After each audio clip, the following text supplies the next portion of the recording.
This is the latest addition to the Audi lineup, the SQ6. It looks and goes like a traditional Audi, but it's also electric, an e-tron, complete with ultra-fast charging, and thanks to the S on the badge, it's a lot quicker than the car it's based on, the Q6.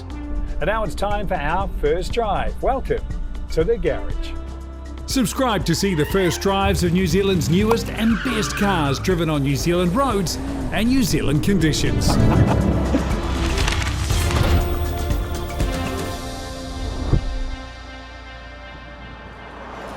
G'day there. I'm going to admit to experiencing a bit of deja vu right now.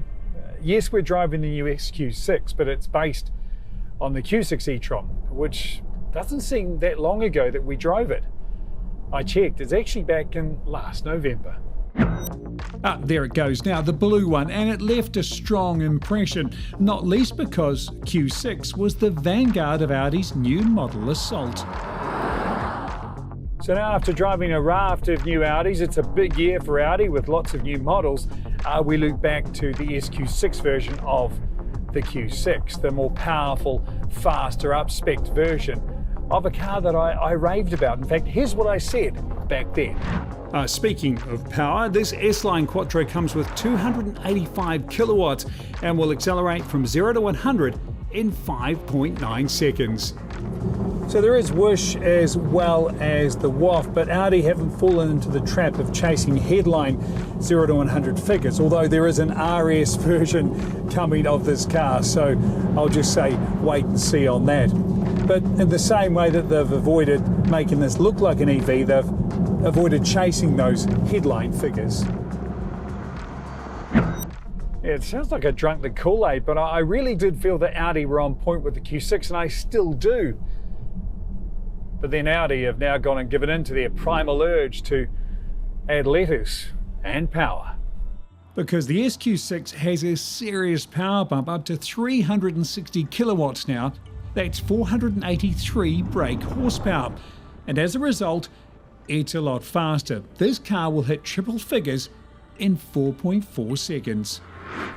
And straight away, I'm going to say it, I like this one more. So this is the face of me being proven wrong.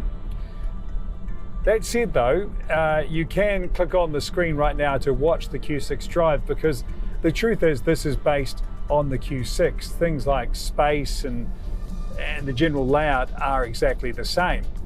Only the SQ6 does it a lot faster and a bit more flashier. Now, I know I'm talking an awful lot about this being like the Q6, but I should also add that it shares DNA with the Porsche Macan, which is built on the same PPE platform.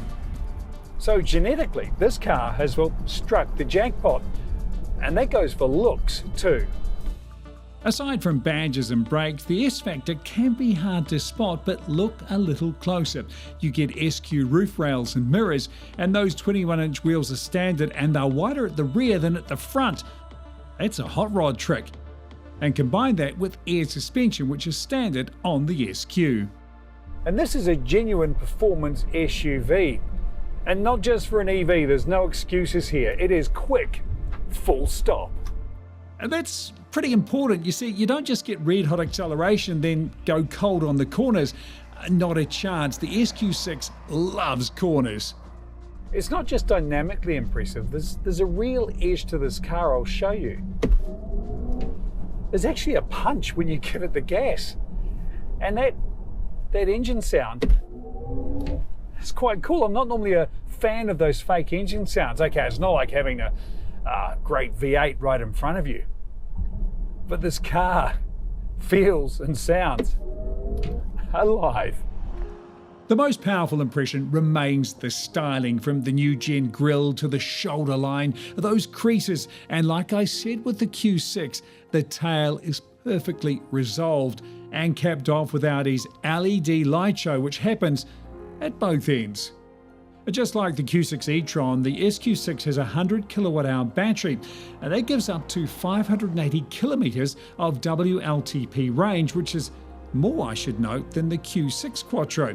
It also uses an 800 volt battery, so that means fast charging up to 270 kilowatts on a hypercharger. Now, in the real world, 10 to 80% in 21 minutes. That's 10 minutes to fill up with enough juice to go 250 kilometres. And another nice touch, there's 2 charging ports, one on each side.